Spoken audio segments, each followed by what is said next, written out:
Hi everyone, and welcome to a brand new episode of the Genre Equality Podcast on the Genre Equality channel. I'm Hidzir. Isa. We have a big one for you this month. It looks like blockbusters are back. Thank God. Zack Snyder's Justice League, better known online as hashtag Snyder Cut, hashtag Uh, Restore the Snyderverse, etc., etc. uh, We'll be talking about the 4 hour long cut. Uh, Essentially, it's a director's cut, like basically, the four yeah. hour long director's cut of the Justice League. Long awaited Zack Snyder's original vision finally put to screen in all its 4:3 glory on HBO Max and on HBO Go in Singapore and in Southeast Asia if you're living, in Singapore with us.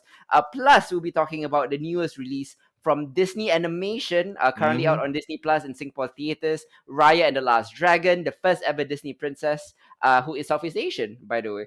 We'll be talking about Dota Dragon's Blood, the much anticipated anime adaptation of Dota 2. Oh We'll be yeah. talking about Godzilla versus Kong, the heavyweight rematch everyone's been waiting for. Solar Opposite Season 2 just came out, plus a few indie horrors I want to talk about. A much maligned blockbuster Chaos Walking, which didn't really work out. There are the Irregulars, the Pacific Rim Enemy as well on Yeah. Netflix, the season 2 of Snowpiercer, and much, much more. We'll get to that soon, but I guess we should begin with what everyone's talking about. The title that finally launched HBO Max into a premium service. hmm It got them a lot of subscribers. Of course, I'm talking about Zack Snyder's Justice League, and for years, ever since what people like to call Justice League came out, Joss Whedon's version, for years, like Yeah. fans of Zack Snyder have wondered, like, often to the point of questionable fervor, hmm what could have happened in an alternate world where he got to finish his 2017 film. And 4 years later, tens of millions of dollars later, Warner Brothers has opened Pandora's box to place us in that Mm. reality by finally releasing the mythical Snyder Cut. It feels almost impossible to talk about Zack Snyder's Justice League, a massive 4 hour long undertaking, Yeah. outside the context of its road to release. It's obviously born from tragic circumstances of his daughter's unfortunate suicide Yeah. that pulled Snyder and his producer slash wife Deborah from the project mid filming. A circumstance that you are reminded throughout the film, not just for its fascination with death and rebirth, but in its final dedication to Snyder's daughter. So hmm this is a version of the film that did not exist when Warner Brothers hastily put Joss Whedon to Frankenstein, a version of the film, in only Yeah. a few short months. In the wake of that film's critical and box office disappointment, a failure that sort of reoriented the direction of Warner Bros. The DCEU in general, hmm into a more lighter, friendlier, brighter tone. Wonder Woman, Shazam, etc. Snyder's most dedicated fans, who were still smarting, mind you, from the critical drubbing that BVS faced, rallied to demand that Justice League's original director get a chance to make his version, and here we are. So I guess regardless of how you feel about Zack Snyder's aesthetic or artistic vision, Yeah. the fact that he managed to complete his passion project after so much professional and personal turmoil, I think in the end, as a human being, is something to be celebrated and honored, don't you think? Yeah. I mean, like, definitely, it definitely is a labor of love on Zack Snyder's part, right? Like, Mm-hmm. a big part of this, and of course, the very touching dedication to his daughter. Yeah, Uh, I think it's definitely worth celebrating. yeah. Just the achievement itself, right? And the fact that at the end of the day, very honestly, like, whether or not you're a fan of his work, whether or not you're a fan of the DCEU, I mean, the Mm-hmm. more stuff we kind of get, the better it is, generally speaking. Mm. But that if considering all of that at the same time, I think we still need to take the work for what it is. Of And course, then maybe after we kind of wait for that, Mm-hmm. maybe we should talk about whether or not, based upon this, the Snyderverse should be restored, right? Mm-hmm. Whether it garners any merit just from this very long outing that we had with the Justice League, or Mm. whether or not it's better as kind of like a magnum opus and a swan song at the same time for everything within that Imagine franchise. And Of to be course. clear, right, it is largely an Imagine franchise, right? At Mm, this point in time, with the exception of BVS and now, of course, the Snyder Cut. mm-hmm. Everything else exists in Zack Snyder's head. So, and Mm. in the mind of his fans, apparently.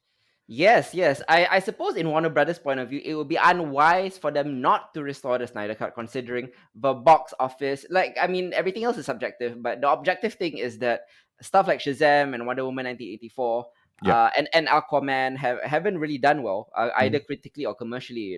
Yeah. And for all you can say about Snyder's works, Man of Steel and BVS, they did do well. Yeah. So with all that in mind, how was the Snyder Cut actually as a product? And I feel like in many ways, this Justice League is quite very much different from the Whedon tweet version of 4 years ago. Yeah. Number one, the pacing has changed. Mm. Entire plot threads have been jettisoned or threaded back in. Yeah. Its characters are more morose as originally intended, and the stakes have been deepened by the looming of an apocalypse that presumably would have taken place in a sequel, which I guess may or may not come to be. Yeah. There's an operatic sense of grandeur and scale to Snyder's vision that Whedon lacks with his more TV oriented framing. DC's heroes have always been presented as gods, unlike the more human centric foibles of Marvel's heroes, and Mhm. Snyder kind of sees that as his vision. But while there is plenty new, Justice League's story is almost shockingly fairly identical to Whedon's version. Yeah. We pick up the VVS. The world and its heroes are still mourning the death of Superman, played by Henry Cavill. A new threat in the form of invading cosmic warmonger Steppenwolf emerges, and he's working to regain his standing with his master, the Lord of Apocalypse, Darkseid. So Steppenwolf seeks free Marvel boxes left on Earth in a prior invasion attempt thousands of years ago. So Mhm. these devices are capable of reforging the planet, and it helps Darkseid find the anti-life equation which is on Earth. Essentially, the broad strokes of the story are pretty much intact. Yeah. So, what do you think of the Snyder Cut? How it differs, and what it is as a standalone project, I guess. Um. Okay. The Snyder cut is certainly superior to the cut that we got for theatrical release, Mm. but that's not saying much. Mm. I do feel that a couple of the threads that were tied up made it a lot neater. Mm. It didn't feel like someone suddenly stepped in and changed everything, which was literally what happened. Yeah. And then I mean, of course, at that point in time, you're right that the studios didn't really have a choice, right? Mm-hmm. In the matter, given the tragedy and all of that. And Joss Uh, Whedon didn't have time to do his own Justice League and had to like Frankenstein together bits and pieces yeah, from Snyder's vision and his own yeah, vision. So it was never going to work out. yeah. For sure, for sure. And I think like at that point in time, we kind of understood that. By and large, I think most audience of the audience are kind of understood that, right? And Yep. like in light of what happened and the reason that Snyder and his wife had to pull out of the project, I think people were more than forgiving. I think a lot of non-Snyder fans were thinking that Joss would come in and Fix it. and be this miraculous savior, right? And kind of like Mm. change DCEU's woes that they've been having for so long. But Mm. that clearly wasn't the case. The movie in and of itself is overlong. Uh, what we are just past 4 hours. 10% of that is in slow motion. Mm-hmm. So that's 24 minutes of your life that you watch in slow motion. Mm-hmm. I do like certain things like the um, slightly greater emphasis on Cyborg's storyline and Mm. kind of his history, but I did feel that large swaths of it could have been better dealt with in his own movie, which was supposed to be kind of the point. Yeah. Some of the fight scenes are definitely superior. I think like the final fight scene Superman was definitely more badass in this one. Mm-hmm. But as much as Snyder's full vision fixed a lot of things from the what Whedon had done, it still has its kind of own problems, right? Like Mm. I never really kind of understood this whole idea that the Justice League calls each other by their first names when they're out in public. Mm. And that kind of like carries on here. Um, uh, Good God, Ezra Miller's Flash is the most annoying Flash I've seen, like, of all time. Mhm.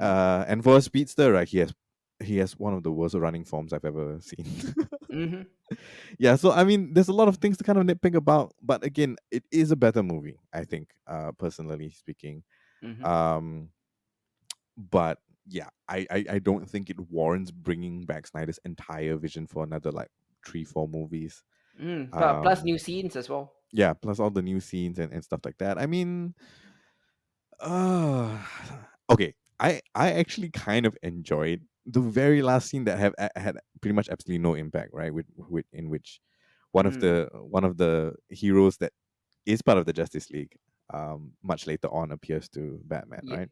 Yep. So I think that was perfectly fine. I actually thought that was in a very interesting way to kind of like promise something into the future. The whole Mm. nightmare thing, didn't like it in the first one.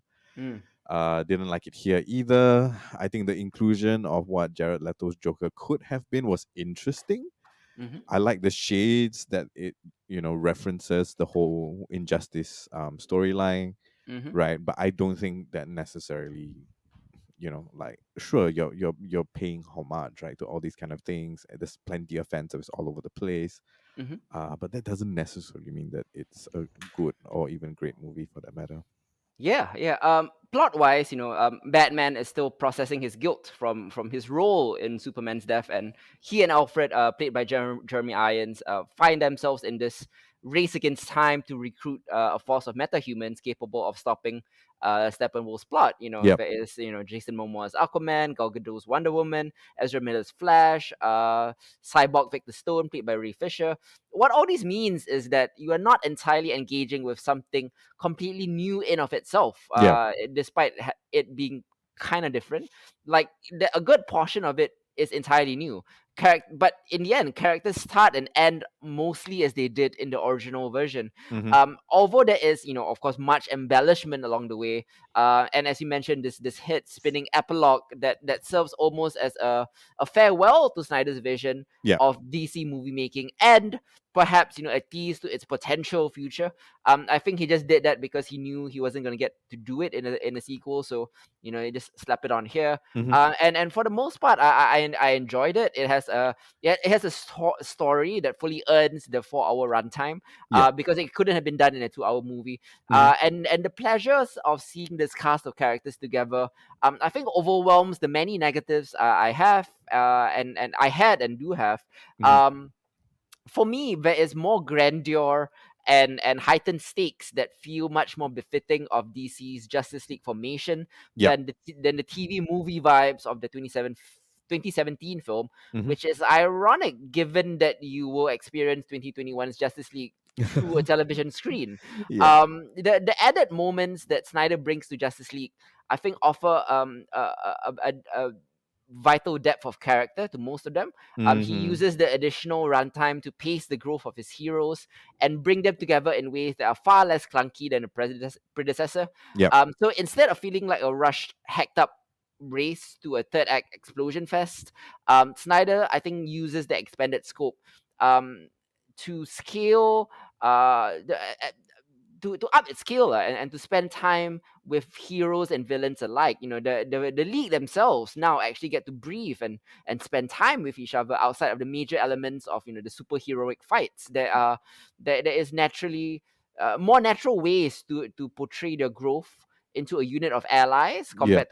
compared to the original, and it also lets them sit as people beyond their status as some of the world's most recognizable heroes. So even though events largely play out similarly, Yep.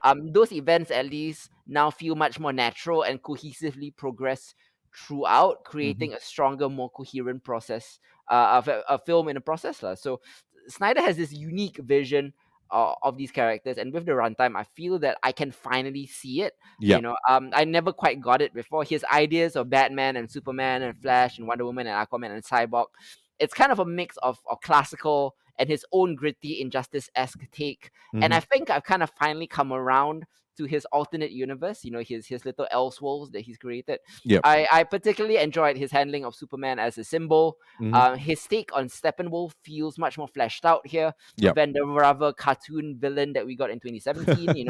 The Steppenwolf of the Snyder Cut is just poor guy. He's desperately trying to impress his boss via Zoom, and that's relatable.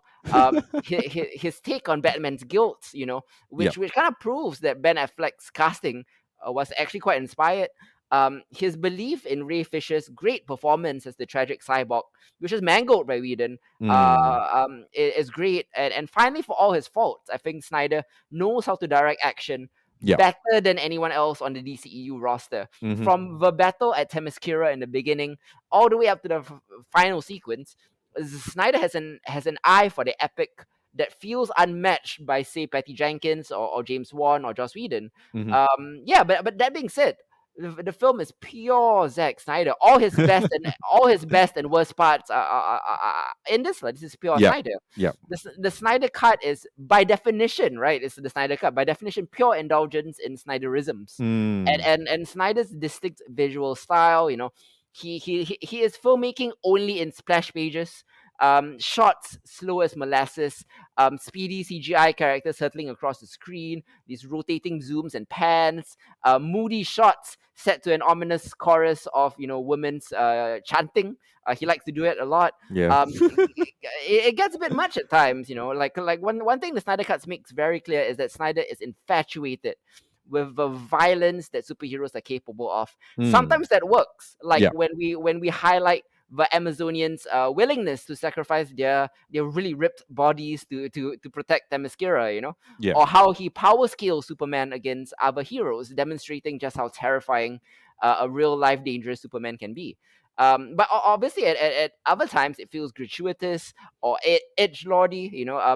A scene of Diana, in quote unquote, inspiring a group of schoolgirls after she just got done brutally murdering them in front of all of them. There Yep. is brains and explosions and blood splatter. He punches them into the walls, crushing their heads. And then he goes up to a girl and then tries to inspire them. It's that kind of stuff is unintentionally hilarious. Like when the girl says or asks, if she can be just like her. In the background, there's literal like carnage and blood splattered corpses of the people that Diana could have easily subdued, but instead chose to kill. Hmm. She's so easily overpowered them. She could have just apprehended them. Yeah. And the fact that she tells the girls that yes, you can, despite the fact that the chick is not a god. I mean, what you gonna do? It's just unintentionally hilarious, lah. Yeah. Yeah. So those were my pros and cons for the film. For sure, for sure. Yeah, yeah. I mean, like, uh, it's hard to. I think for me personally, it became hard to enjoy when you kind of realize how humorless it largely is. I think I basically got like two or three chuckles out of the entire film, right? Mhm. And one of it was just a very awkward Alfred's unintentional mansplaining of how to make tea to Mhm. Diana. Yeah, it's a British thing. Yeah. Yeah, and I mean, outside of that, man, really, like, a lot of it was difficult. I mean, like, the fight scenes were great, right? Like, if there are stories and there are characters that I think perfectly fit what Snyder wants to do. Like, for example, I would love Snyder to do Wonder Woman as the God of War arc. That would Mm. be perfect for him, right? And Wonder Woman is clearly his favorite Justice League character by Yeah, miles. yeah. Like him and Cyborg, I guess. Yeah, and I mean, Cyborg was, going to be kind of like his personal pet project that he was going to like grow from the ground up. Hmm. So I kind of understand that. Yeah. Just generally, I feel like after 4 hours, it was like I had to grudgingly kind of agree. Okay, sure, like this deserves to exist. But I don't know if that necessarily extends to all the other things that he has in his head, right? And of course, it's an incredibly smart move, given that Twitter basically brought this movie to life, and then in his interviews, he basically told the rest of the world like, "Oh, these were the things I had in mind." Hmm. Right, with the release of this whole thing. So if I'm not wrong, I just checked this morning. We are currently at 1.8 million tweets for the Mm. hashtag Restore the Snyderverse. Hmm. I am curious as to whether or not Sony is being quiet because they want to see how Suicide Squad does first. WB, man. Oh yeah, Yeah, sorry, WB. Yeah, then we'll see how that goes lah from Yeah, there. yeah. Because like Gun's vision for Suicide Squad is like a completely different thing, Mm, right? And given like the amount of resources it takes to run a cinematic universe of this, scale, I mhm, don't think they're interested in having like kind of like multiple visions for that. mm, So I don't know. I don't know. I mean, all in all, like I really enjoyed the fight scenes. I really enjoyed like the change in Stephen Wolf. mm. I did not enjoy Ezra Miller's Flash. I'm not looking forward to that movie at all after seeing what we got this time around. Um, yeah, so like kind of a mixed bag for me. Mm. It did feel like I did have to take a break in the middle of all that. I was just like, okay. But yeah, so I'm not as convinced, perhaps as you are. A bit begrudgingly having to like. I mean, yeah, there's a lot of good things and a lot of good stuff, and definitely a better movie overall. But I'm still not a fan.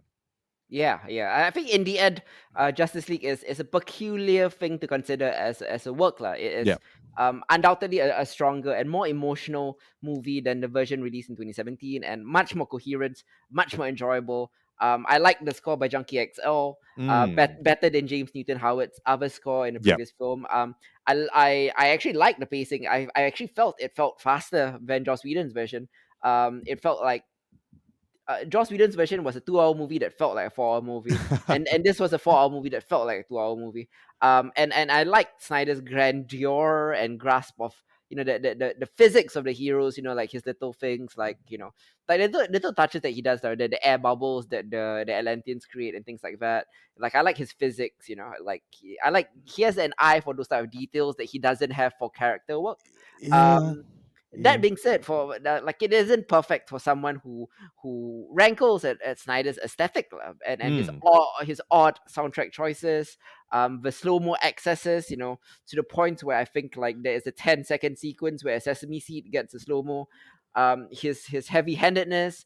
But yeah, I guess I'm happy for Zach and Deborah Snyder and their fans. So Mm. any concluding thoughts before you give your rating?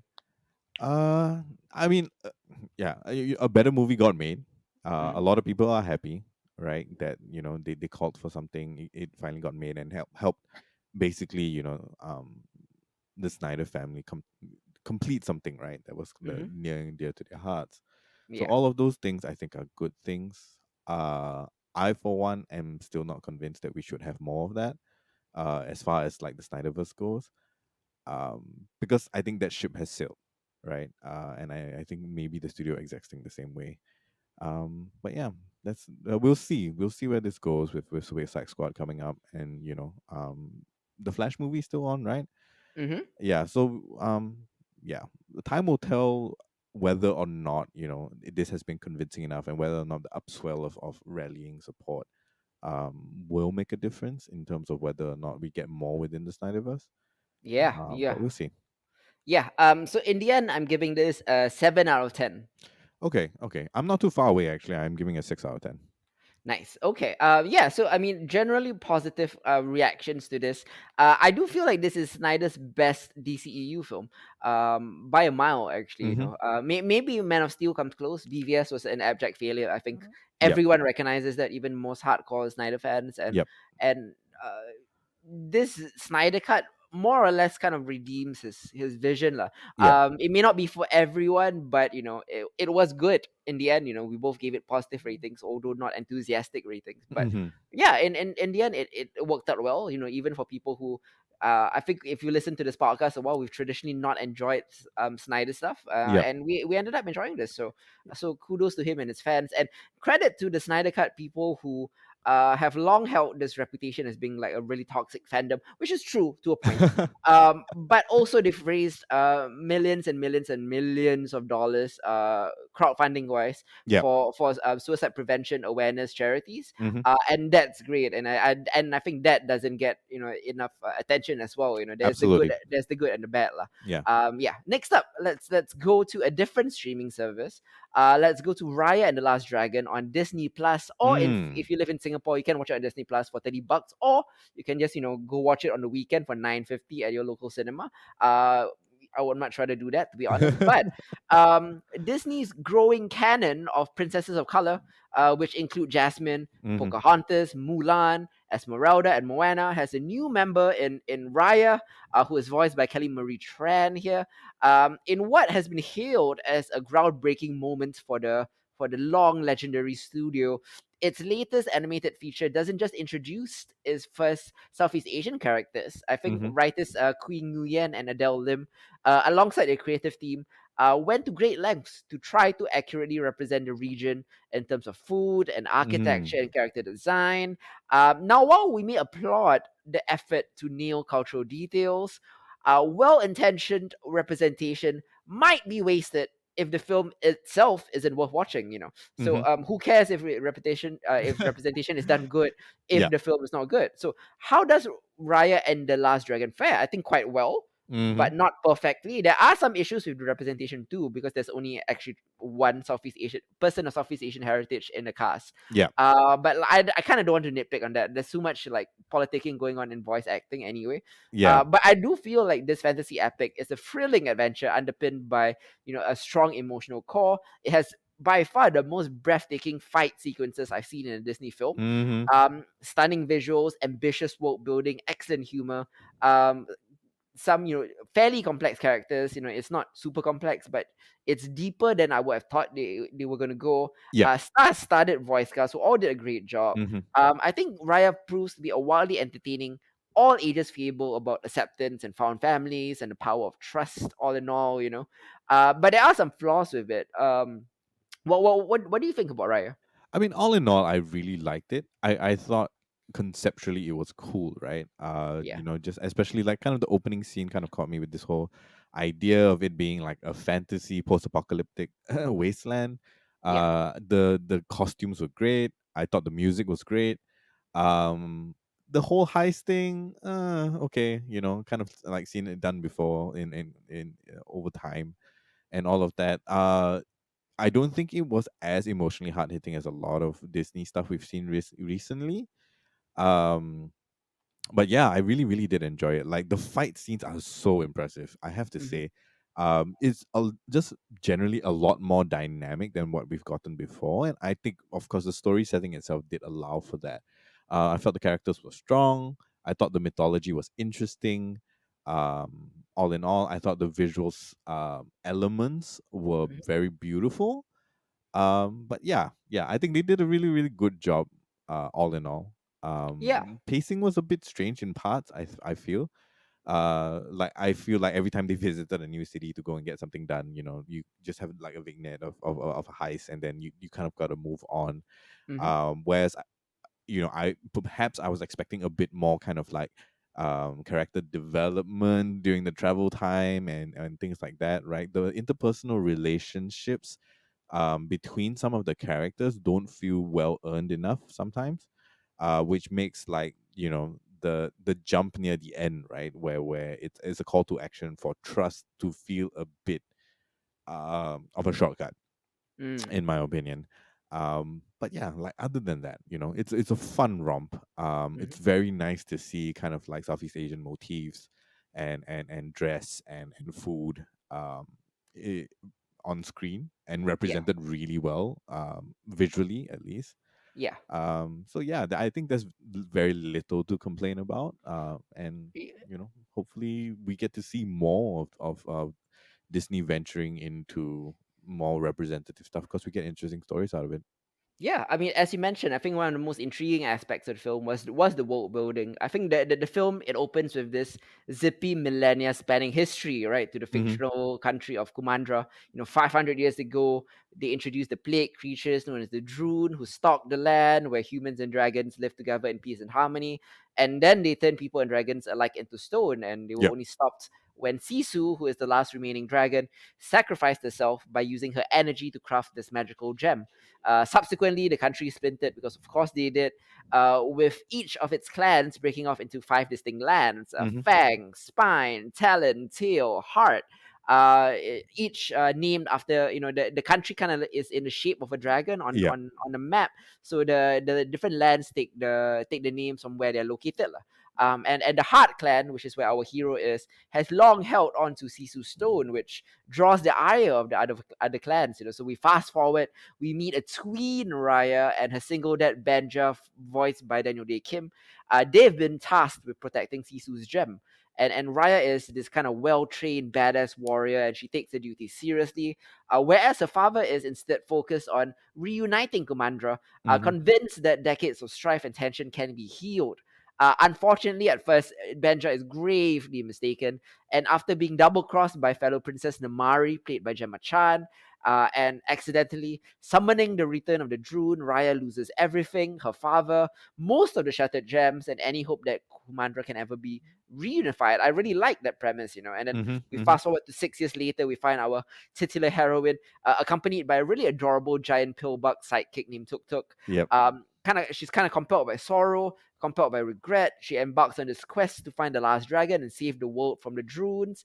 And Raya does manage to awaken the spirit of Sisu.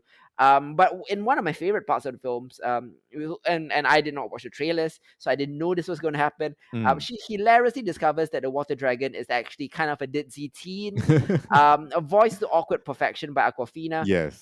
It's a highly amusing gag, like never meet your heroes, right? That Yeah. kind of don't meet your celebrity heroes. That kind of, while initially jarring, pays off with really good laughs and a relief from quite a dark story. Mm. Um, like the centuries of mythologizing Sisu's brave final act, right? They kind of skimmed over her personality, but despite her harebrained nature, like I like the idea that Sisu is the only one who really understands the power of someone who just wants to help, Mm-hmm. even if they're not necessarily equipped to do things on their own. It's a lesson that Raya and the other commandants that she meets will have to learn soon enough. So while it seems like a joke at first, I think Sisu is this essential part of the film's messaging about the humanity behind heroism, and together the pair, they as you said, they decide to do a bunch of heists to Yep. gather the gems, join them together. So along the way, they pick up zany new pals. There is a Kongi slinging kid ship captain Boone, Yeah. played by Isaac Wong, the gruff warrior Tong, voiced by Benedict Wong, who I could not recognize his voice. Great voice acting. Mm. To even a baby con artist played I by love it. Talia Tran. Yep. Yep, and her monkey friends. It's kind of this wacky assemblage, perfect for a kids movie.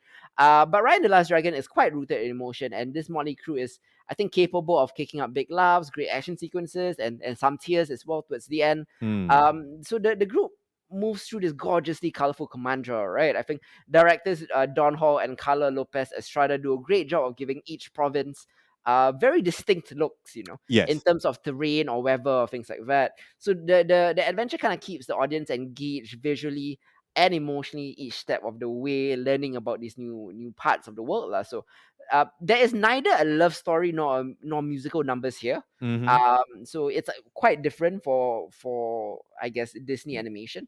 Yep. But I feel like neither the musical numbers or love stories are missed. So because this is a film like that is brimming over with trying to educate what 5 to 10 year olds about trust, about very thought-provoking themes. Yeah. The dazzling action and eye-popping fantasy particularly replaces the musical and love story very well, particularly the fights. The Mm-hmm. choreography is outstanding. Mm-hmm. Namari is a decent villain, kind of portrayed as a fallible human with complex motivations of her own. Her relationship with Raya is, I think, the crux of the film's messaging. Yep. As kids, they were joined by their love for dragons, and while that affection has been kind of twisted over the years, I think it holds the key to solving their respective problems, if only they can see past their anger and differences. So, like, we live in this age where people seem to be stuck in tribalistic divisions more so than ever. Mm-hmm. So it's rejuvenating to teach kids, to see a movie make a case for reaching out to our enemies and trusting them to put the common good above factional rivalry. The convenience with how that is achieved is probably the main flaw of the film. Yeah. But that being, and I suppose Ryan the Last Dragon's lessons can feel repetitive and heavy-handed at times as well. Yeah, I mean, those are some of my issues with it, like, and also it's not nearly the apex of Southeast Asian representation that Disney wishes it to be. Yeah. As I mentioned, there's only one Southeast Asian voice in the large cast, and it falls quite far behind the beautiful specificity of films like Coco, Mm-hmm. or Moana. Yep. Likewise, it's kind of like there's a lot of blatant, visual and thematic and story similarities to Avatar: The Last Airbender and Legend of Korra, and it does the Mm. film no favors. Yep. Yeah, I mean that's those are my strengths and weaknesses for the films. Would you agree or disagree with any one of them? Yeah, I think the similarity between a lot of other kind of like franchises felt kind of that way, right? Like Yeah. obviously Avatar: The Last Airbender with how everything is kind of broken up, with the different tribes and all. Sure, Hmm. uh, but again, like even for example, right? Raya's relationship uh Namari. with Namari, like that's like straight up like Shira stuff right there, Yeah. right? But just like condensed and like watered down, So it really didn't help, and I was just wondering like why. I was wondering if I was the only one who felt that way. Like the similarities are way too striking. Hmm. And I mean, of course, Avatar is a great thing, right? Like we can go on and on about how great all of that is. It is not necessarily a bad thing to want to emulate that kind of greatness. Hmm.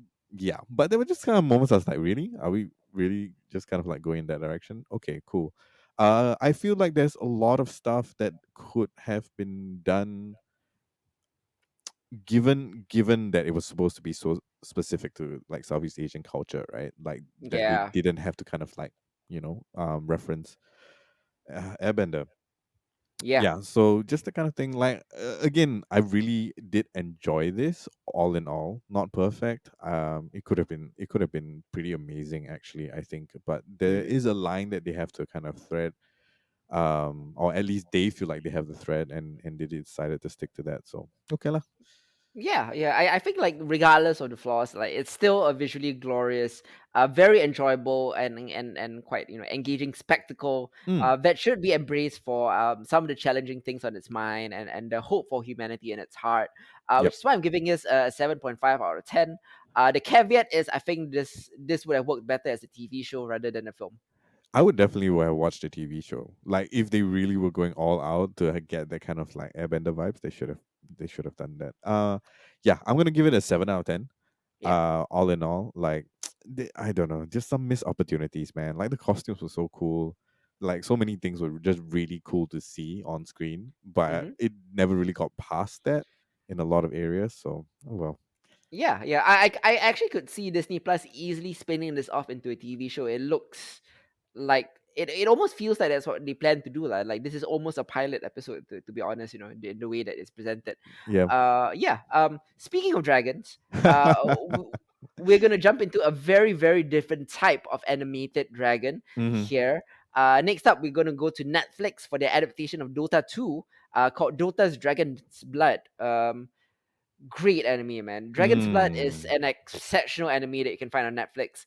Exceptional adaptation of Dota 2, the video game franchise, which is very popular. And I Yep. think it would delight fans and newcomers alike. Yep. And I'm speaking as a non-fan of the games. I've never played Dota. Hmm. And I was utterly blown away by the series. It's fucking phenomenal. It's Castlevania level good. Yep. Um, the sweeping fantasy series, it tells the story of Devion, who is a renowned dragon knight devoted to wiping out dragons from the face of the world. However, Mm. following encounters with a powerful ancient Eldworm and a resurrected demon named Terrorblade, he also encounters a noble princess Marana, who's on her own secret mission. Davion kind of becomes embroiled in events much larger than he could have imagined, rather than his narrow dragon lane. There's a lot of other things going on.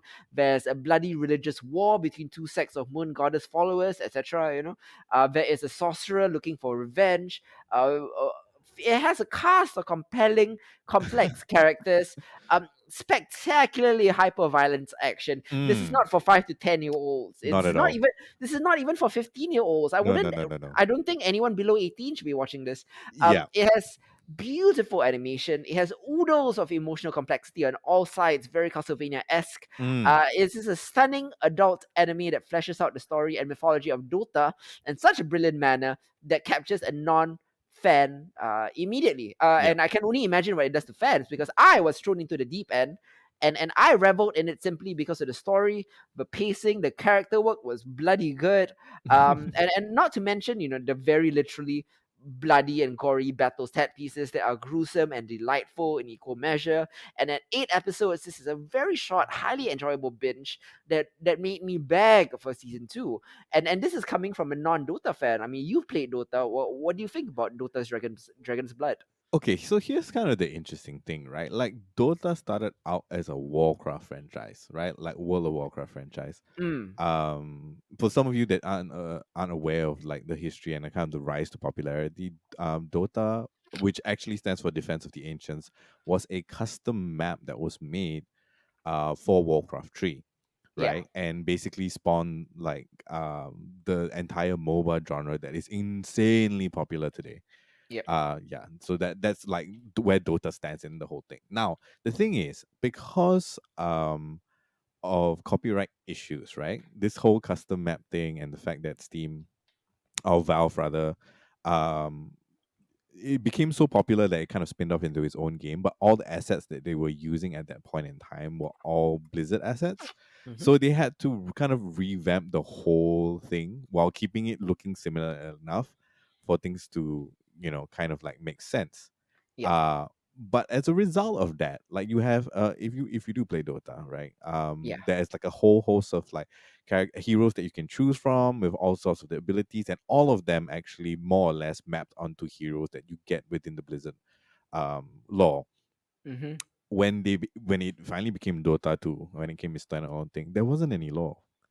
yeah, So what we are getting here in Dragon's Blood is essentially it is the introduction to what the lore of Dota could possibly be, right? Because mm, I'm betting you 99% of the people who have played Dota don't care about the lore. It's not that kind of game, right? mm, It doesn't have the kind of like expansive kind of story that we got in Warcraft or Warcraft 3 or even like World of Warcraft, and none of those things matter that much for a mobile game. hmm, And for them to come out guns blazing with this is kind of insane, right? yeah, And yeah, then in addition to that, with all the animation heavy lifting done by Studio Mer, who has brought us, I believe it's Kipo is by Studio Mer. yeah, I think we got some Young Justice. No, no, no. So Kipo and Voltron Legendary Defender, which are both things that we've reviewed very favorably mm, on this podcast before. Them coming out, I mean, like I'm super super happy that this came out. Like I never thought it would be, and right now this stands, I think, in my personal opinion, on mm. par with Castlevania as the best video game adaptation media that we've ever gotten. Quite Uh, easily, yeah, yeah, very very easily. That is to say, it's not perfect. I do feel like it suffered some pacing problems between episodes. Uh, some of the accents are a bit iffy. Uh, and a bit like, yeah, the whole like Scottish Irish elven thing, like it was very uneven even for mm, individual characters, and that was really problematic, I think, because some very dramatic emotional moments got spoiled for me just because like the accent suddenly dropped, right? Yeah, but all in all, like what a spectacular kind of a visual feast, right? mm, And the music is great too. The music is really really good. mm, So I'm really interested to see where they go with this, mm-hmm, because Warcraft is also doing their own anime series, also going to be done by Netflix, if I remember correctly, mm, right? So I mean, we started off the year pretty good. Apparently, Netflix is going to have 41 original anime titles this year. yes. And starting off with like Dota's Dragon's Blood is like it's a really really good indication of what's to come. Well, I'm more than happy to see what's going to happen. Oh yeah, 100%. This is the first and I guess not lah. Pacific Rim is the first anime I've seen on Netflix this Oh year, yeah. but yeah, this is definitely the best I've seen this year, and way up there with Castlevania. Mm. I mean, me just saying like it's Castlevania level good is I think the highest compliment I can give. We've raved about Castlevania for 3 seasons nonstop. I Yep. think most of you who've listened to us for a long time will get tired of like, oh, Castlevania is fucking awesome. Yes, it is, and so is Dota's Dragon's Blood. Yeah. It's that good. And if you are, even if you're not a fan of Rota like I am, don't be put off. Nope. Don't be put off. Nope. Just Nope. it introduces a brand new law very well. It's fun. It's Mm. really bloody and it's hyper violent. Yep. This is the kind of anime that I imagine Zack Snyder watches. Um, and I I don't know about that. We can have that for a different discussion. There are Oh far yeah, more darker enemies than this one that would probably be up his alley. Yeah. that's true. So yeah, that's why I'm giving this an 8.5 out of 10. I highly enjoyed this. Yeah, it's an 8 out of 10 for me. I really want to see what they continue up with the story. They've got a ton of material to work with. I guess with all the heroes that they have yet to introduce. So Mm, much like Castlevania's first season just kept get better and better over time. I'm mm, really hoping that Dota's Dragon's Blood. I don't know if Dragon's Blood is just like the subtitle for this story arc or this mm, season, and or what it is going to be in the future. But mm-hmm. of course, very clearly things ended off with we are not done with this story yet. It's a So cliffhanger. yeah, the Yeah. cliffhanger. So we'll see where it goes. But yeah, highly recommended. Really, really fun. Rob, please, please, if you have anything against Dota, which a lot of people do, right?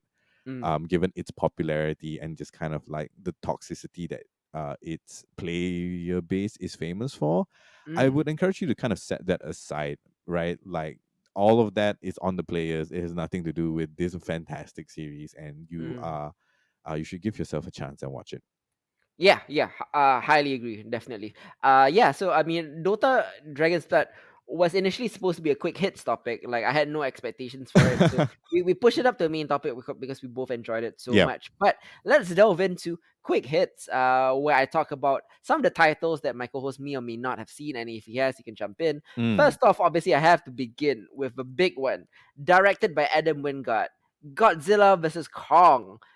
It's a kaiju beat 'em up that serves as a direct sequel continuation to both Godzilla King of the Monsters and Yep. Kong Skull Island.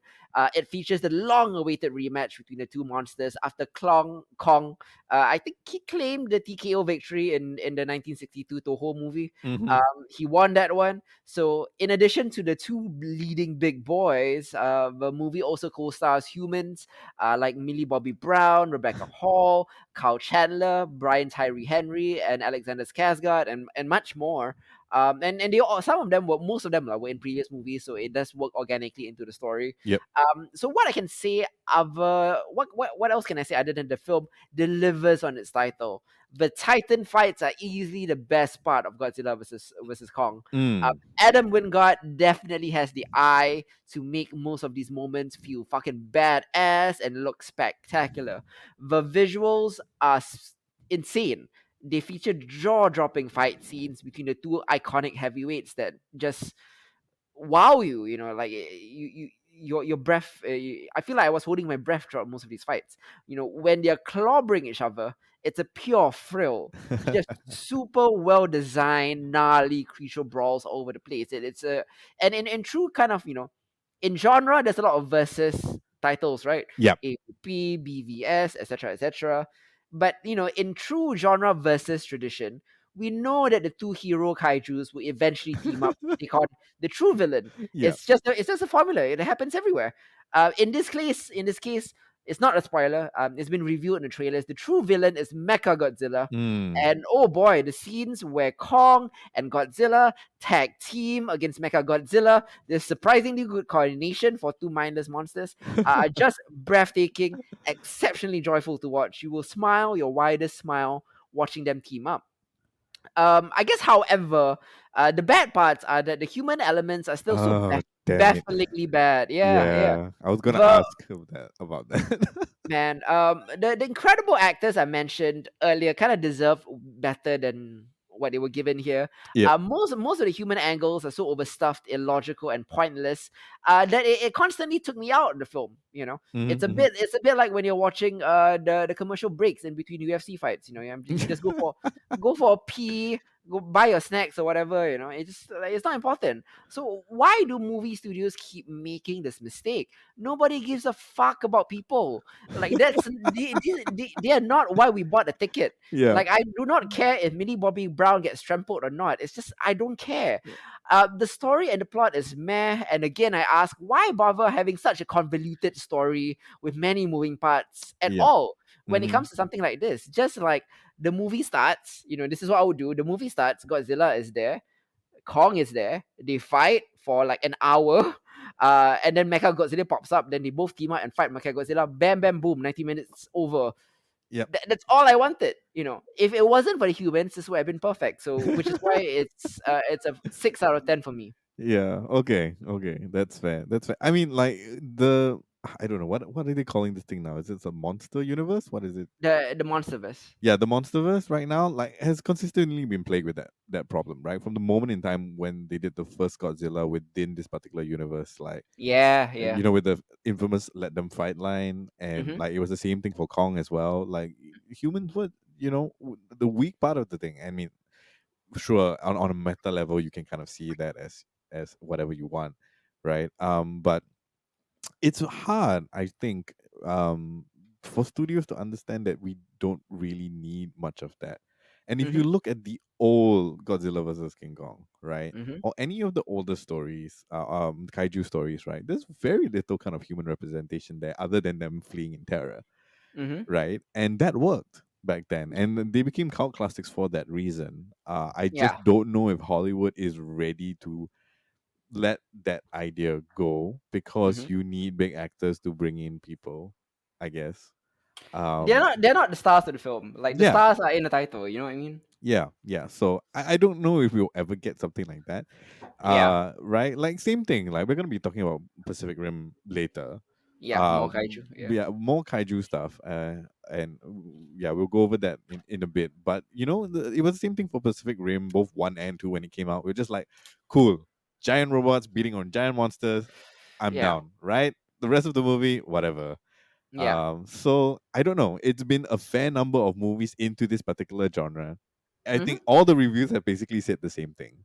Mm-hmm. I'm just wondering when we're gonna get a pure like monster on monster fight, and Yeah, just leave it at that. just shape it like a fucking like WrestleMania or UFC fight card. You have Yeah. like five different fights. You have like Bruce Buffer announcing or something. Yep. Whatever, like just give me that, and I will give you like $30 to watch it. Very simple. Yeah. This is not some sort of Sundance art house film. No, Like don't have these family dynamics or whatnot, or don't need. like yeah, why? Oh my Yeah. goodness, Like why? nobody's asking for like kaiju, like Ang Lee doing kaiju, right? Like Ang Lee did like Hulk. how, yeah, we don't want any of that, right? Give me as absurd a story as possible. Like some godlike being decides to get up all the monsters for, monster UFC, Yeah. right? Like I'm down. Let's just do that, right? Like in I mean, to be fair, like if you wanted to do like an art take on Godzilla, it can be done. Like Shin Godzilla is pretty much an kind of a art house take on Godzilla. That is true. Yeah. With its layers of bureaucracy. It's kind of a Chernobyl story told via the lens of Godzilla, and it Hmm. can be done. And if you're presenting it that way, it can. But Godzilla versus Kong is clearly not intended to be something like that. Yeah. So why bother? Yeah, so that's why it's a 6 out of 10 lah. Okay. I think that's totally fair. Totally fair. Yeah.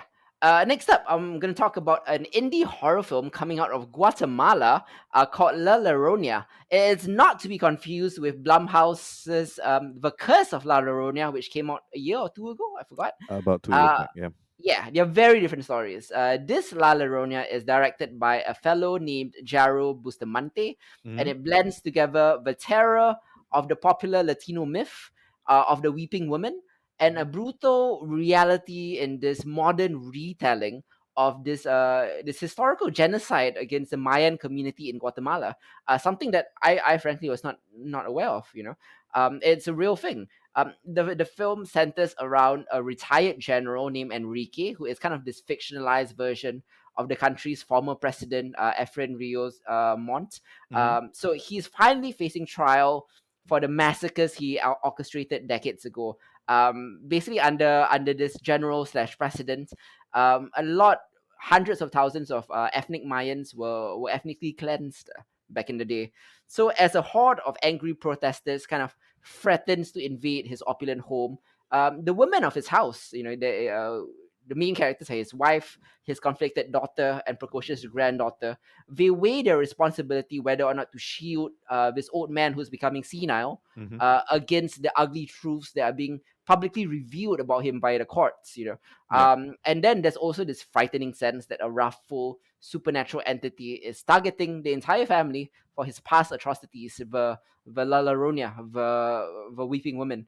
Uh, Meanwhile, much of the family's domestic staff, their maids, they flee. They're fucking scared of this. They're scared of both the protesters and the ghosts, Mhm. which only leaves one loyal housekeeper, Valeriana, to take care of them until a mysterious young indigenous woman arrives to become the new maid. So with this amazing Guatemalan director Jaro Bustamante, he posits that when the national narrative of genocide refuses to be acknowledged, Mhm. via the country's popular media, or it refuses to recognize that the atrocities in the country committed against an entire ethnic group, he weaponizes popular legends in order to convey this horrifying reality in perhaps the most effective rallying cry. La Llorona is a weeping woman. Mhm. It's the anguished wail of a tortured mother, and there were so many tortured mothers during this genocide. So it invokes genre narrative devices in this entrancingly evocative film that walks between fact and folklore to create a shrewdly frightening piece of political and personal horror. Mm. La Llorona is very taut, it's full of dread and foreboding. This is the kind of atmospheric, intelligent horror that gets under your skin and lives in there for days. It rather than give you quick jump scares, it gives you a lot to think about. This is very highly recommended. If you've not seen Guatemala's La Laronia, remember, not Blumhouse's, Guatemala's La Laronia, I'm giving this a 9 out of 10, and you definitely need to watch this. Ooh, damn. One of the best films of the year, in my opinion. To be genre or no genre. Excellent. Okay, cool, cool. Mhm. I'm just gonna put that down. Yeah. Next up, another indie horror film called Come True. This one is helmed by a one-person filmmaking crew named Anthony Scott Burns, who, get this, he wrote, directed, shot, edited, and provided the soundtrack for this film under his under his producer pseudonym. Oh my Yeah, god. he did everything on this film. It's incredible, and he's done a fantastic job here. The level of visual flourish and subliminal storytelling and imagery, the expert pacing, the great acting, the great music. He's a great producer too, apparently. All collide to create this masterclass of low budget horror filmmaking. So, Come True is the kind of film that lingers in you because it triggers a kind of subconscious primal fear Yeah. rather than shocking jump scares. So I'm going to give you a brief outline of the plot. Like, it follows an 18-year-old girl named Sarah, Mm-hmm. a marvelous performance by Julia Sarah Stone, the actress performing her, who is a runaway, a homeless runaway suffering from recurring nightmares. So because she's a runaway, she's sleeping in parks, she's sleeping on benches. All she wants is to look for a roof over her head, a Mm-hmm. bed to crash in and to earn some extra cash. So Sarah ends up enrolling in a university sleep study, Okay. where a bunch of scientists monitor dream patterns. Basically, she just enrolls in this study because she has a place to sleep for the next couple of months, Yeah. and the sleep study is paying you money. So why not? Mm-hmm. Unfortunately, she soon realizes that she's about to become a conduit to a frightening new scientific discovery. This film is the very definition of atmospheric and moody. The dreams presented here are like designed by Escher. Wow. There are darkened bodies hanging from ceilings and walls. Monumental atrocities flank wooden bridges to doors that no one should open. And then the center of the shadowy labyrinth is a black silhouette with glowing eyes. I can't undersell the impact of the nightmares of the film. Come True is the kind of experiential movie that is best viewed with zero preconceived notions. It is wildly ambitious, visually stunning, and intensely disturbing at times. It is also very loose narratively, that you aren't sure what's happening right until the end. There's a kind of dream logic going on here. Yeah. And then at the end, when you finally think you have a grasp on the story, I'm not kidding. There are three, not one, not two, but three crazy twists that happens in the final 90 seconds that makes you question everything again. But again, I have to say, like, the plot is not important here. Okay. The importance is the sense of primordial dread that the film evokes. There is this kind of like the imagery that they show you, right? It's a bit abstract, a bit. Mm-hmm. It's imagery paired with sound, a kind of weird droning atonal sound Yeah. that triggers a panic response in viewers.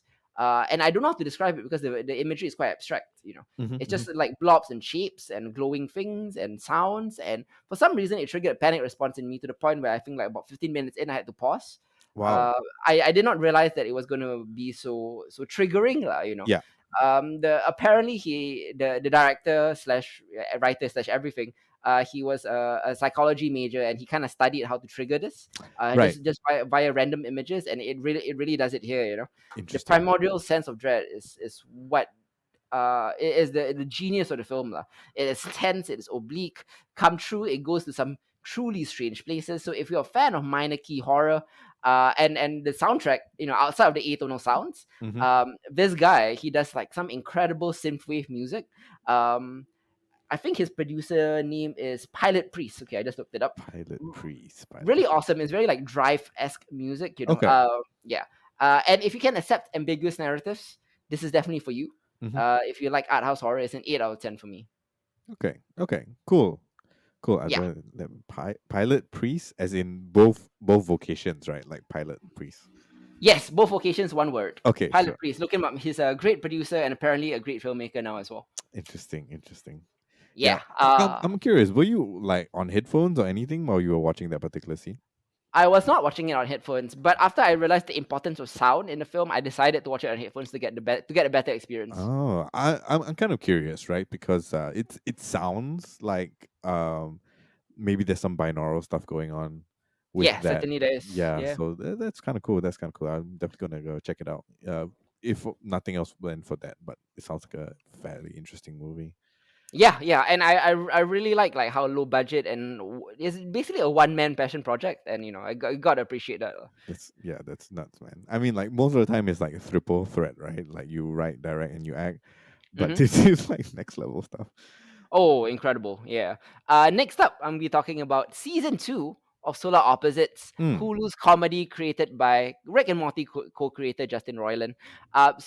If you listen to the first season review of Solar Opposites, way back when last year, Mm-hmm. I thought that Justin Roiland's animated sci-fi comedy played like a good-natured subversion of sitcom tropes.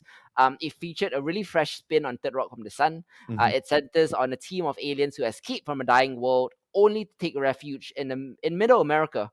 Half of the aliens are split on whether Earth is awesome, and the other half think that Earth is awful. So their personality clashes and their cluelessness about the basics of human society serve as the spark for the series' brand of humor.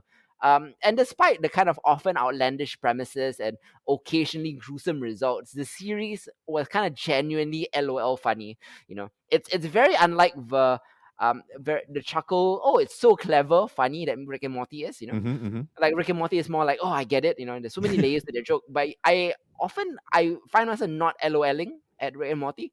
Yeah. So Solar Opposites is more of an LOL venture, and it's served up with the same Rick and Morty-esque frantic pacing, and easygoing disregard for rigid structures of traditional TV narrative.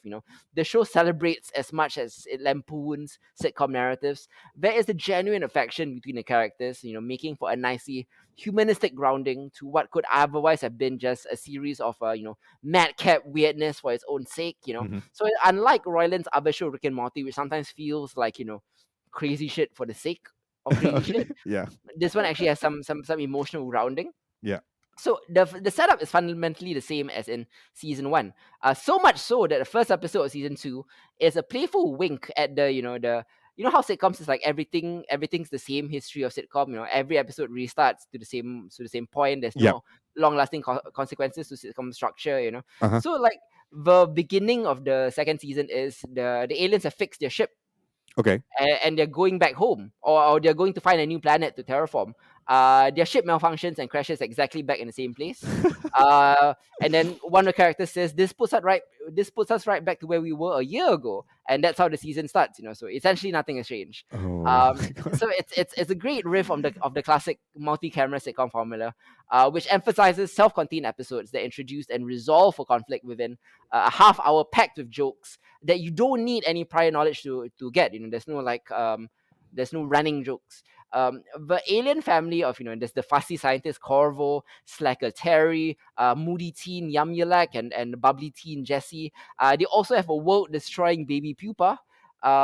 Who and they all like remain brilliant vessels to carry us through these kinds of stories, because they're such colossal screw ups. It only makes us sense that like when they stumble into a problem, of their own creation every episode, only to resolve it in the most destructive way possible. It's a formula that works over and over again, and it keeps getting wilder this season. The problems get bigger, and the resolutions get more destructive. Mm-hmm. And it's great. It's brilliant. If you've seen the first season of Solar Opposites, and if this all sounds familiar, that's because, yes, to an extent, season two is more of the same. But I don't view it as a negative at all. I gave the first season a very high score Mm-hmm. because whatever flaws it had was negligible in terms of, because its strengths, it was such a strong, surprising, and hilarious season. And season two basically just takes the season one formula and takes it to five times more. Like, it just goes bigger. It goes way bigger than season one. It's the same but bigger. Yeah. So, like, while the new season mostly conforms to the same premise and collection of fish out of water character dynamics, Mm-hmm. there are some mild differences in the early episodes to suggest that the protagonists are starting to adjust to their new lives. They're settling into rhythms and roles geared towards making life on Earth more tolerable. Mm-hmm. Corvo and Terry in particular have more of a married couple vibe this season. Yum Yelek and Jesse are still squabbling siblings, but they've begun to adopt a more laissez-faire approach to dealing with each other's choices.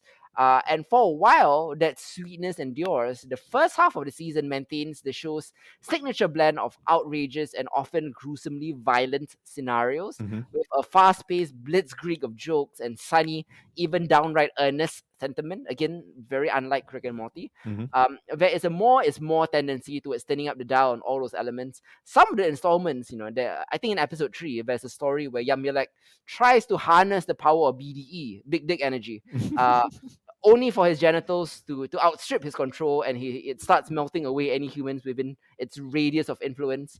It's practically South Parkian in its raunch and acidic cultural observations, and it's great. But in the back half of the season, Solar Opposite starts to reveal like a slightly darker view of both its world and its characters. Uh-huh. Like, I won't say more, so I won't spoil it lah. But let's just say, like, our misanthropic protagonists are not so likable anymore. It crosses over from Seinfeld meanness to It's Always Sunny meanness. Ooh.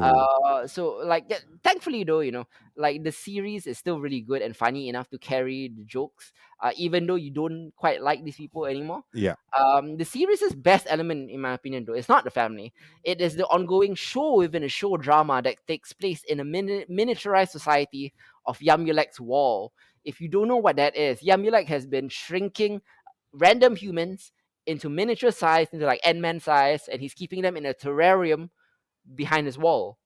And in season one, it kind of played very funny because they did like a whole like post dystopian episode just based on the humans trapped in the wall. And this season, the wall continues to be an amazing storytelling tool for Solar Mm-hmm. Opposites. It continues to surprise with engrossing, satisfying, hilarious, and creative plot developments that absolutely work as these people, these tiny people, evolve into a civilization of their own. Mm-hmm. Like this season, like long running story behind the wall is a murder mystery. Like somebody in the wall has been murdering other people, and it's basically a cop show within the wall. And it takes its direction in in a very vastly unique direction than what we got last season, because last season was more of a post dystopian. We had got to build a society kind of thing. Yeah. This season, the society is here. How do you handle the society? What if there's a murderer? Is there a police force behind the wall, etc., etc.? Yeah, really great season. 8 out of 10 for me. I love Solar Opposites. You've Interesting. recently seen season one. What do you think about season Yeah, one? so I only finished season one. I was planning to catch on season two. I mean, like you had already reviewed it, and you gave it. I think you gave it like a 7 or 8. I gave it First an time. 8 as well. Yeah. So definitely want to catch it up because for people in Singapore, it is available on Disney Plus. Mm-hmm. So if you want to check out both season one and season two, that's where you can go and get it. I totally agree with you. As far as how different it is from Rick and Morty. The humor is wildly. I mean, it's not the total opposite thing, like, but there are a lot more moments here that are definitely more upfront, right? Like it's less subtle is not even the right word. I don't think anybody would describe Rick and Morty as subtle. Yeah. But it's definitely more salient, right? The kind of humor that is available in Solar Opposites. So I'm really I'm really quite fascinated by the fact that you say like seasons two starts off pretty much on the same note or even Mm-hmm. in the same spot. I'm probably gonna be catching that soon enough, actually, if we don't have too many things to cover over the Yeah. next couple of weeks. So looking forward to that.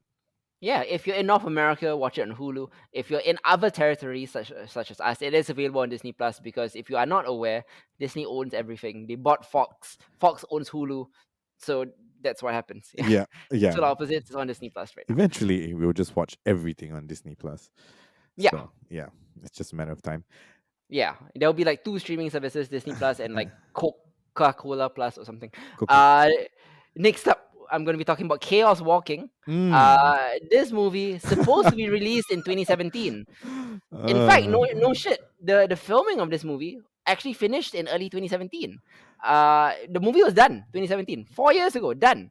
But a series of disastrous test screenings, and then reshoots, followed by more bad test screenings, and then more reshoots. Repeat that on and on and on. They pushed this film to 2021. It's been redone so many times. Like yeah. you think the Snyder Cut had a tough road to getting out. It has nothing on Chaos Walking. So now that it's finally out, like was this cursed big budget blockbuster worth the wait? Well, I'll give my verdict shortly, but like I think you know where this is going. So it's based on the sci-fi trilogy Chaos Walking by Patrick Ness, Yeah. a series of books, and this movie is directed by Doug Liman, who is a really good director. He directed Age of Tomorrow. It Mm. stars Tom Holland as Todd Hewitt and Daisy Ridley as Viola. So in the not too distant future, Todd discovers Viola, a mysterious girl who crash lands on his planet, where all the women have disappeared and all the men are afflicted by something called the noise. It is a force that puts all their thoughts on display. You know, you can literally hear everything the male characters are thinking all the time. In this dangerous landscape, Viola's life is threatened, and Todd vows to protect her as she journeys through this dystopia. Hmm. So here's the quick review. This film is garbage. It's a piece of trash. And Ooh. Okay. sadly for Tom Holland, right? Yeah. So sad. This is his second bad movie that he's in this month after Cherry. Oh God. Cherry, directed by the Russo brothers. Yeah. Uh, if you can imagine, right, it's worse than this film. And when you hear my review, my rating for this film, you will wonder just how bad Cherry is. Both films are garbage. Lah. This film is just not as big of a piece of garbage as Cherry is, but it's quite bad. The high concept gimmick slash premise becomes annoying very quickly. Yeah. And the film features characters that we don't get to know at all, just chasing each other and yelling for 2 hours. It's a very tedious, loud, unwatchable mess with almost no redeeming value whatsoever. I'm giving this a 3 out of 10. So yeah, you Oh. can imagine how bad Cherry is. Oh God. Oh Yeah, man. Tom Holland really really needs to pick his roles more wisely. Yeah, yeah. Or he needs a new agent, basically, because like the Spider-Man thing isn't gonna last him forever. Hmm. Uh. Oh man. Yeah. It's just funny that it's called Chaos Walking and it's seen so much Chaos, chaos. right? Yeah. Yeah, For yeah. 4 fucking years. Yeah, insane, insane. This movie should have been left on the shelf and just let to die lah. Next up, I'm gonna be talking about Boss Level. It has been nearly 7 years since Joe Carnahan's last film, Mm-hmm. but the stylistic hallmarks of his work remain unmistakable here. His previous films, if you haven't seen them, they've all been popcorn action blockbusters, and I do enjoy this kind of muscular genre fare because he's always had a feel from composition and camera movement Yeah. that's a cut above his peers. If you've seen Smoking Aces, The Grey, stuff like that, Mm. he's achieved the level of impressionistic immersion through rapid editing, but has never sacrificed clarity and continuity. The action in his movies always has a spatial sense. I like this the space and physics. I always understand what's going on. Yeah. It's not like Michael Bay Transformers where I don't understand what's going on. Which is why I anticipated his return in Boss Level. So the movie follows a special forces badass called Roy Pulver, played by Frank Grillo, who is trapped in a time loop that constantly repeats the day of his murder, forcing him to uncover clues about a secret government project that could unlock the mystery behind his death. Yeah. So in a race against the clock, Pulver must hunt down this guy called Colonel Venter, who's played by an unhinged Mel Gibson, which is to say just Mel Gibson. Uh, and he's the powerful head of this government program, like Mel Gibson. So he also has to outrun skilled, ruthless assassins who are determined to keep him from the truth. So Mm-hmm. he has to break out of the loop, save his family, live once again for tomorrow. Think of this as the ridiculous balls to the wall, blood and guts version of Groundhog Day. And it's not nearly as good as Age of Tomorrow, Mm-hmm. which was a similar riff on the time loop genre. But this one is very fun, if not very smart lah. But at Yeah. least it's fun, right? Yeah. So I Okay. must say, yeah, that Frank Grillo is a great action hero. Yes. And this is you hear that look, right? You can tell from the Captain America movies. He can play a good villain as well as an action hero. Yeah. This is the kind of dumb, wildly entertaining movie that I would have loved in my teens. It's a 6.5 out of 10 for me.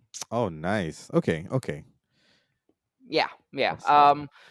Next up is the Irregulars on Netflix. It Mm-hmm. is set in Victorian London, and the series follows a gang of troubled street teens who are manipulated into solving crimes for the sinister Dr. Watson and his mysterious business partner, the elusive Sherlock Holmes. But the crimes start to take on a horrifying supernatural edge, and a dark supernatural power emerges. So it's up to the Irregulars to come together to not only save London but the entire world. In short, it's basically a supernatural teen take on Sherlock Holmes. Mm-hmm. It's a unique premise, but I have to say that the Irregulars is quite regular. Oh. It's not to say it's bad. Yeah. It's just very expected, perfectly mediocre. I know the formula. You take an established cultural touchstone. Here, it's Sherlock Holmes. Yeah. You add a group of teens. Bam, TV show. To play it safe, you inject storylines with supernatural mumbo jumbo for color and special effects, and voila, it's Netflix ready. The first episode is kind of shaky, but the series kind of stabilizes as it progresses. Like Mm-hmm. nothing is all at all startling, nothing is original, Yeah. nothing is actually particularly good. But it flows along to the point where like you suddenly realize that you've watched a bunch of episodes, Mm-hmm. and then you're wondering how you got here. You know what I mean? Okay. Okay. Yeah, it's one of those shows that like it's not good, but then like you're watching and then suddenly it's like, hey, season one is over. How? I meant to stop after episode one, but it just kept going. It is a 5 out of 10 overall, but Yeah. there is a certain bingeability to it. Yeah. Okay. Okay. I mean, like, I've what would be the nearest like analogous to that? I Maybe. think a lot of Netflix programming is like that. It's Yeah. designed to be like that. Yeah. I'm guessing Lucifer for me. Like Lucifer season one was exactly that. Right? I was just like, oh man, this is kind of like not very good. But Mhm. I have finished like 4 seasons of it already. So could be one of those things. Could be one of those things indeed. And that wraps it up for quick hits. Next up, my co-host Isa would pick up the slack.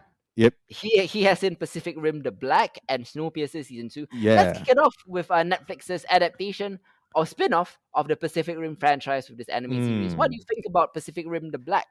How many episodes did you get into? I got into 3, I think. Yeah, so 3 episodes. So I finished up all 7 episodes. By the time I hit 3, I was like, okay, let's just see where this goes. Not quite what happened to you with the irregulars. Hmm. I did have to kind of like push through a little bit. But for those of you who want to know what it is about, it's a anime style animation on Netflix. Basically, the story is about what was happening during Australia within the Pacific Rim universe as the kaiju were coming Mm, in. If you yeah, do recall, there is I do believe it's in the second movie. They talk about the black, right, which is basically everything, the entire human infrastructure in Australia gets shut down, and yeah, it is abandoned to the kaiju. So in this in this world where the kaiju have kind of taken over, and the remnants of humanity are just kind of like scavenging around in the ruins of Sydney and Melbourne and all of that kind of thing. We follow two siblings, yeah. um, Taylor and Haley, who are kids of pilots, Mm-hmm. yeah, of Jaeger pilots, who basically, for the large part of their existence, um, have grown up in a little commune of survivors tucked away in the mountains, right? Waiting for the return of their parents who have gone over to Sydney to seek help. However, many years have passed, and the people are getting anxious, basically. Yeah. Whereupon they stumble upon their very own Jaeger. And lo and behold, the older boy Taylor used to be a Jaeger pilot cadet. Huh. So there kind of starts their adventure. Mm-hmm. From there, their commune gets hunted down by a ridiculously huge kaiju called Copperhead. They kind of meet like uh, a bogan mercenary group Mm. who's out to collect Jaeger parts, and you know a couple of other characters along the way. Yep. Essentially, you know, it's about them just trying to find their parents, and eventually, it progresses towards a kind of vague unknown that they may or their parents may or may not still be alive, right? Yep. Um, as far as what we expect from Pacific Rim stuff, the fights are pretty good. Mm. Again, not a big fan of this style of cell shaded animation. Yeah. Yeah. Never have been. And I do feel that a lot of the time, when they pick this animation style, fights tend to be very Mm. difficult to animate realistically, and Mm-hmm. then stylistically, what you decide to do stylistically in fight scenes then makes or breaks what's going on. So the main problem I have with Pacific Rim the Black is that everything is very uneven. There are moments in time where the voice acting is really good, and then there are moments in time where it's just horrible, like it's terrible, like even the lip syncing isn't synced up correctly. Mm. Mouths are moving when nothing's being said. Words are coming out when mouths are not moving.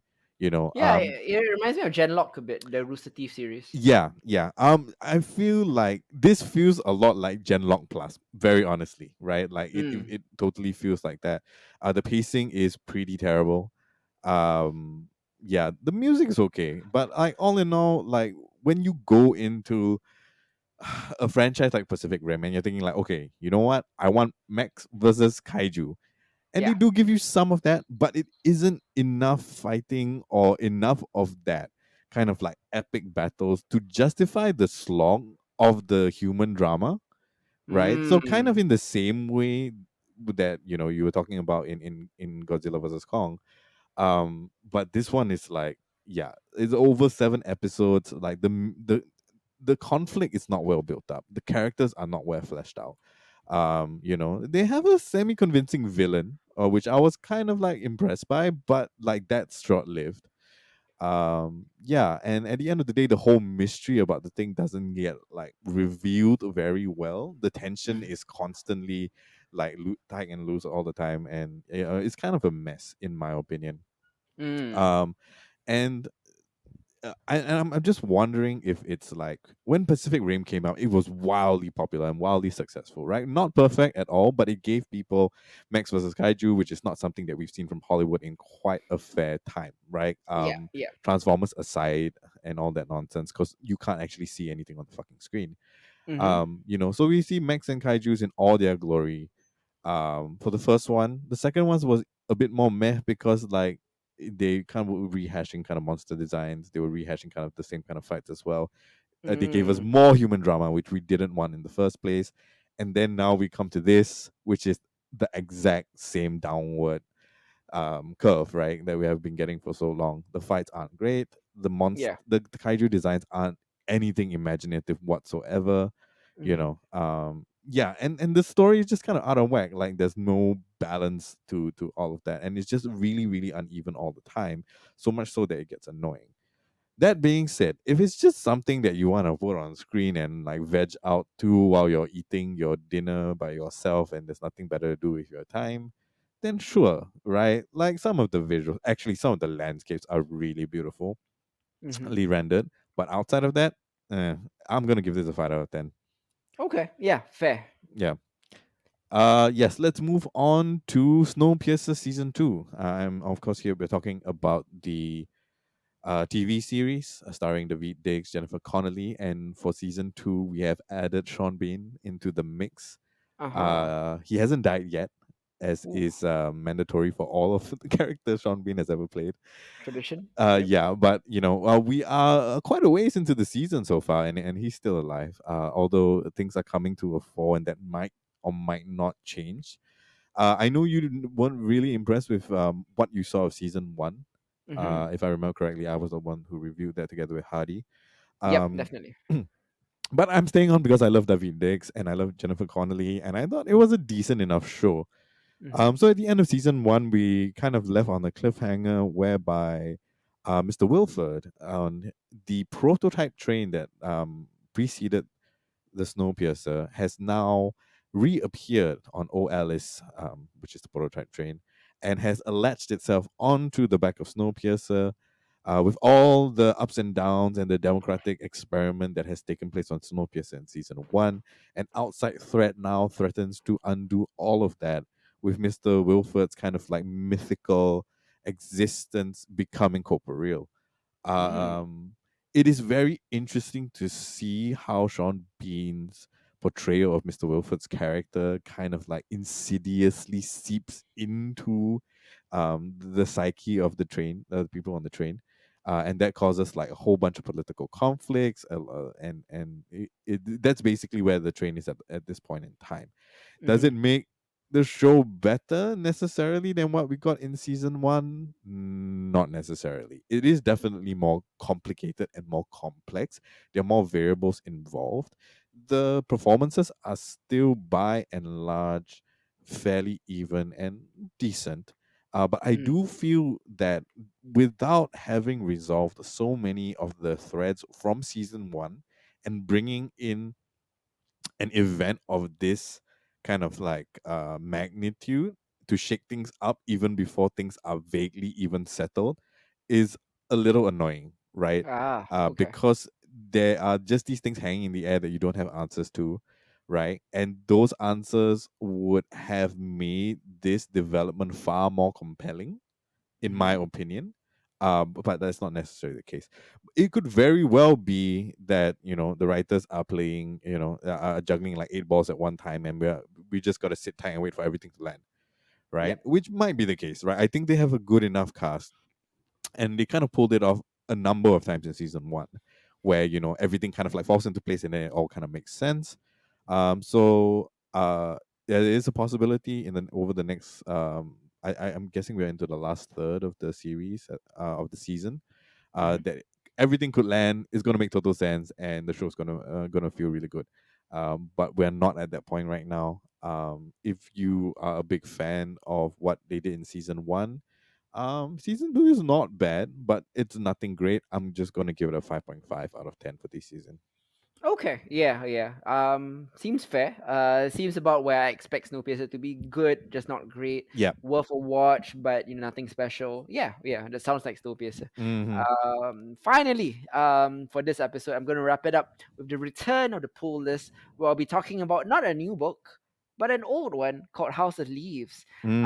A cult classic book, House of Leaves by Mark Z. I'm gonna butcher this name, Mark Z. Danielewski. Danielewski. I think I'm so. gonna call him. I'm gonna call him Mark. Yeah. House of Leaves by Mark was published over 20 years ago, but I've only just read it thanks to a loan from Chris Fogg, Ah. our friend Chris Fogg, Yep. who for some reason bought two copies of this book and gave me one. Um, don't know why. I assumed when he loaned me the book, when he gave me the book, that he had read it and it was like, "Whoa, this is fucking awesome! I want you to read it. This is great." Then when I finished the book and then I talked to Chris about it, he hasn't even read it. Oh my god, Chris, go read House of Leaves by Mark Z. Danielewski, because it's really good. And I finally understand why it was such a hyped cult classic back in 2000. Mhm. It's probably the most challenging, disorienting, and creative novel I've come across. The basic plot is kind of a meta onion, Mhm. just layers upon layers. It centers on this guy who is slowly losing his mind as he writes a book about a mysterious essay that he found. Okay, so this Okay. guy is going crazy because he's writing this mysterious. He's writing a book about an essay that he found, and the essay is about a possibly fictional documentary Okay. that he watched.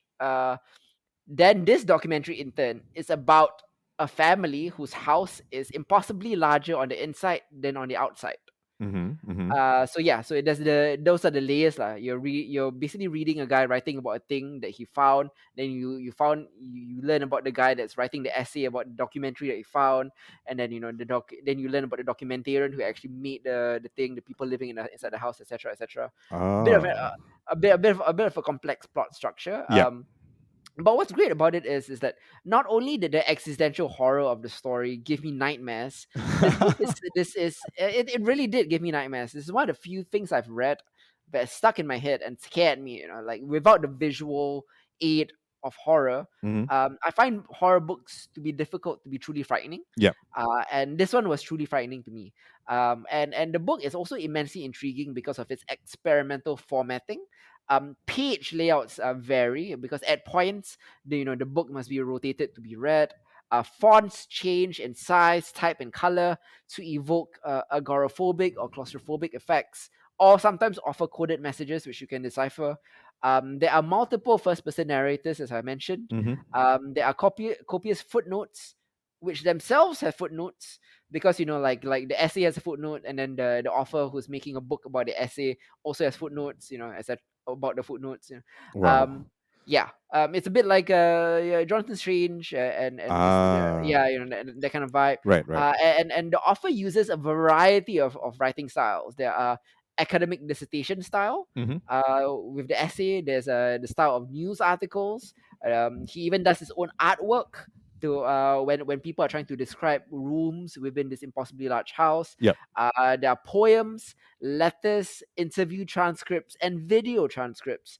So they all coalesce to tell this labyrinth story about the labyrinth inside a house. Mm-hmm. It takes a fair bit of effort to get through, but I promise you, it rewards your commitment. This book has an amazing way of crawling under your skin and taking root.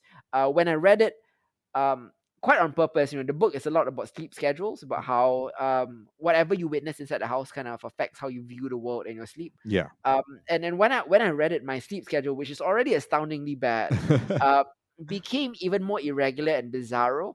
I started to look at things differently. The world changed, but not in any big way. Mm-hmm. But there was a definite shift um, in how I perceive the world, much like how the world shifts for the characters in the book, who are Mm. forced to comprehend something incomprehensible. There are sections in the book that I found so surprising and affecting that I had to put it down to give myself a minute to take in what I'd read and go over it in my mind. Mm-hmm. Every person I've met who has read this book has something to say about it.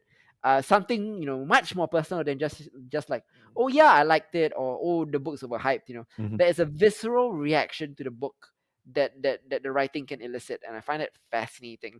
It's a bit like the written version of what I was talking about in Come True. Yeah. Um, so here's the thing about the House of Leaves: you can enjoy it simply as a horrifying story that could possibly be true. Mm-hmm. You could enjoy it as a love story on a number of different levels. You can enjoy it as a collection of puzzles and codes and ciphers that you can decipher. Yep. You can enjoy it as a unique reading experience that will make you fall back in love with actual paper books. Because there's no way you can read this book on an ebook. Yeah. That's For it's sure. not possible. Like formatting wise, it's just not can't be done. Lah. Or you can enjoy it by laughing at the authors. He has this really hilarious satire of academic essay writing. Mm-hmm. It's filled with nonsense references using like huge, like 18 multi-syllable technical terms to express something that could have been said with five simple words and that kind of thing. Yeah. Um, However you choose to enjoy it, you've just got to commit to it. The book's reality captures you, and you got to write it out until you finish the book. When you're done, you'll probably find that the house has taken up some space inside your head, Yep. and it probably won't leave. It's been a couple of months since I read this book, and it's still with me. I find this to be a perfect work. It's a 10 out of 10 for me. You should read House of Leaves if you can. Mm-hmm. Mm-hmm. Yeah, so yeah, that was my review and recommendation for House of Leaves by Mark Z. Danielewski. I think I've gotten the hang of it. Yeah. Danielewski. Yeah. Have you ever read House of Leaves? I have not. So, House of Leaves was actually introduced to Chris and I by Kit. Oh. Yeah, so he was the one who was like, "Oh, I really want you guys to kind of check this out." And I don't know how Chris ended up with two copies actually, but still, yeah. Yeah. So I made a mental note of it, and he kind of like shoved it aside because it did sound like a monstrous task Mm. to go through. And I think like just at that point in time when the recommendation was made, I just like didn't feel like I had the head space for it. Mm. But yeah, I mean, like once I'm done with all the Dune books, Mm-hmm. which hopefully is soon. Sure, I'll take the copy from you and just kind of like see where it goes, which is kind of fascinating because I was taking a look at Kid's copy, Mm-hmm. and he has notes on the book, like his Ah. own notes on the book among the notes that are already on the book. Yeah. So that just kind of gave it like a like additional layer of complexity as I was looking at it that just made it incredibly intimidating. Mm-hmm. But I mean, like, just based upon like so many close friends recommending it, and just how good of a review you just gave it, I'm Mm-hmm. definitely gonna put it down in my near the top of my to read list, for this year at least. Yeah, yeah. The book is really easy and hard to get through. Yep. Like sometimes there's a 30 or 40 page stretch that will take you maybe a couple of days to get through, because sometimes it's very tiny writing, a lot of newspaper clippings and articles and stuff like that. Yep. Triple columned pages where there's a lot to read. Mm-hmm, mm-hmm. In tiny fonts, and sometimes you can get through like 200 pages in 5 minutes because there's one word a page. That's getting Oh. smaller or bigger, things like that. Yeah. So it's Yep. it's it's it's difficult to comprehend, lah, but it's great. Yeah, so yeah, House of Leaves, I recommend it to you and Chris if you're listening. Please go read the book that you gave me. Oh my god. have, uh have you ever done w- that before? Give someone a book that you've never read. I have never posted anything on social media or given anyone a recommendation that I haven't personally like vetted. Like, I know a lot of people like to post like trailers or for things that I have not, that are upcoming and stuff. Yep. I never post anything but that's upcoming. I only post or talk about things that I personally know, like I can vouch for. Yeah. Like, I don't recommend anything that like I can't vouch for. I have never read, just based on like like word of mouth or anything like if I personally read it, then I will tell you about it. And I personally read this. Yeah. Yeah. Okay. Yeah, yeah. I Yeah. mean, I think that given what we do, I think that's the best way to kind of go about it. Yeah, it's true, and for the most part, most of the things like I recommend are ahead of time, anyways, because I get access to them. So yeah, lah, it's pretty Mm. much the same thing. Yep.